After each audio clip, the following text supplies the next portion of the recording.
name is Tati Abbatoirs. We started 3 years ago. It's a family-owned business run by my father, my brothers, and myself. Okay. Our objective was to provide good quality meat in Botswana. But things changed along the line where we looked to the export of beef products, and we got the opportunity when BMC and the government allowed liberalization. Now, we as a private abattoir were one of the first abattoirs in the country to actually acquire an export license. So we've been given a chance to prove ourselves, and we've worked really hard to get to where we are, to export. When we acquired this abattoir, there was nothing in here. It was a shell. There was no electrics, there was no equipment. And we invested, and we put our time in, and we put all our effort into it to make sure it worked. From being a local abattoir to an export abattoir. We are not exporting as of yet, but we are in talks with a couple of customers. We've got quite a few inquiries, so we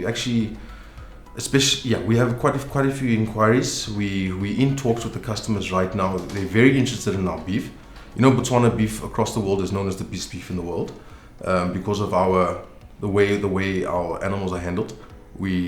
There's no antibiotics, there's no hormones allowed with animals, so it's a big plus for us.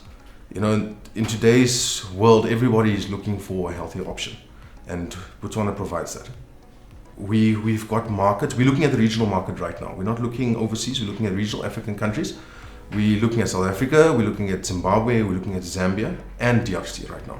With BITC has done a lot of networking for us.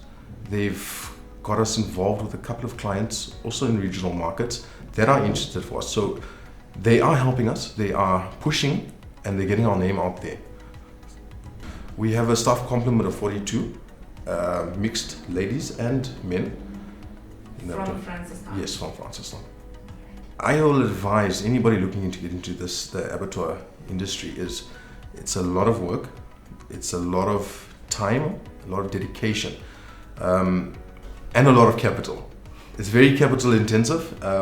You've got to be aware of the market trends. You've got to be aware of your international trends, and you just got to have the passion for it. You've got to give it all, and that's it.